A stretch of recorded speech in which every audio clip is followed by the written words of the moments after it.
I think leaving the European Union is the greatest tragedy to befall this country this century. Indeed, it's the biggest mistake a government has ever made. And I hope we can still rescue something. Had I been a member of Parliament, I would have voted to stay, and I would have tried to defeat the bill taking us out, because I would have been absolutely convinced, as I am now, that my constituents would suffer from leaving the Union. It's going to be the poor that will suffer. We'll lose 5–10% of our national income. And that's okay for people who are doing well. It's not so good for people on minimum wages. I think we fought, the stay-in people, the Remain people fought a rotten campaign. They took it for granted again, as they have other campaigns.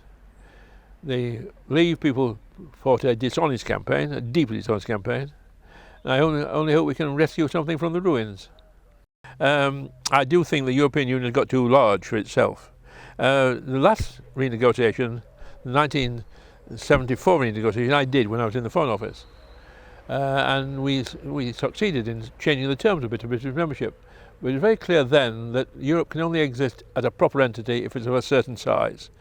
At its present size, it's too big to integrate. We used to have the phrase, depth means width, that the wider we got, the deeper we had to be. Well, that doesn't work. You can't expect a currency to work for all the countries. So they have, in a sense, got too big for their boots. But they are, or were, essential to Britain's prosperity. Outside Europe, we won't do as well as inside Europe. I mean, I never subscribed to the political view, because I don't think there will be another world war, come what may. But the economic case is overwhelming. This is the biggest market in the world, and we were part of it. And the idea of leaving, then leaving with trying to grasp bits of it even though we were left, is crazy. And the terrible thing about it is the negotiations are now being conducted not in the national interest, not even in the government's interest, but in the interest of the extreme right wing of the Tory party. It's the 1922 committee that is negotiating with Europe, and that is a tragedy for all those people out there. The 1975 referendum about Europe was won because of the people who supported staying in. I mean, the stay-in were Callaghan, Wilson, Thatcher, Heath, Healy, Thorpe. And they told the people to stay in, so they stayed in. The last referendum was voted against authority. It was the authority telling them to stay in that offended them. They voted against the people. So we should have approached the election a different way.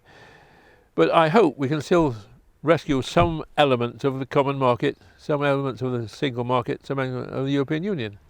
Because if we don't, we're heading for a severe decline in our prosperity.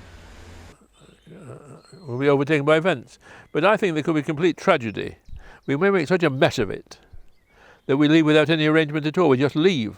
And leaving is the worst. It may be what some idiot right-wing Tories want, but just leaving without a negotiation would be a tragedy. And because things are as they are, the Irish being so disappointed as they are, and the Irish can veto it, I mean, we may just leave without an arrangement at all.